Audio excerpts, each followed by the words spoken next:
നമുക്കതിൽ പിന്നെ ഏറ്റവും കൂടുതലായിട്ട് വരുന്നത് ഇപ്പം നമ്മൾ ബ്രസീലിയൻ ഫാൻസാണ്. ബ്രസീൽ എല്ലായിടത്തും ഉണ്ട്, എല്ലായിടത്തും ഫാൻസ് ഉള്ളൊരു വേൾഡിൽ എല്ലായിടത്തും ഫാൻസ് ഉള്ള ഒരു രാജ്യമാണ് പിന്നെ ബ്രസീൽ. പിന്നെ പ്രത്യേകിച്ച് ഇന്ത്യയിലാണെങ്കിൽ ഏറ്റവും കൂടുതൽ. അതുപോലെ പിന്നെ അർജന്റീനയും ബ്രസീൽ കളി എന്നൊക്കെ പറയുമ്പോൾ അങ്ങനെ ഒരു കളി നമ്മൾ പിന്നെ ഈ വേൾഡ് കപ്പിൽ വരികയാണെങ്കിൽ ശരിക്കും പിന്നെ നമ്മൾ ലാസ്റ്റ് ഇവിടെ ഖത്തർ വേൾഡ് കപ്പിൽ കണ്ടിരുന്നു. അതിന്റെ ഇരട്ടി ആൾക്കാരുണ്ടാവും. അത് എങ്ങനെയാ നിങ്ങൾ നോക്കി കാണുന്നത്? അങ്ങനെ വന്നു കഴിഞ്ഞാൽ നമ്മളെയൊക്കെ പിന്നെ ഡ്രീം ടീമുകളിൽ വേൾഡില് ഡ്രീം ടീമുകളിൽ 1ഉം 2ഉം സ്ഥാനത്തൊക്കെ വരുന്ന ടീമുകളാണ് ഈ അർജന്റീന, ബ്രസീൽ, സ്പെയിന്, പിന്നെ ഈ ഫ്രാൻസ്.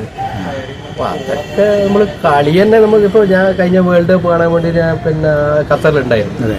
അപ്പൊ നമുക്കൊന്ന് ആ കളിക്കാരൊക്കെ അടുത്തുനിന്ന് കാണുമ്പോൾ നമുക്കൊരു ഉള്ള വികാരം ഉണ്ടല്ലോ, അതൊരു പറഞ്ഞറിയിക്കാൻ പറ്റില്ല. അത് അത്രയും പിന്നെ അത്രയും എന്താ പറയാ, അതിന്റെ ഗ്രൗണ്ടിൽ എത്തിയാൽ തന്നെ നമ്മളെല്ലാം മറന്നു പോകും ശരിക്കും. യൂറോപ്യൻ ടീംസ് എല്ലാം ഒരു സ്റ്റാൻഡേർഡ് ഗെയിം, ഏകദേശം കളികൾ എല്ലാം സമാനമാണ്, എല്ലാം സ്റ്റൈല് അവരെ എല്ലാ കളികളും.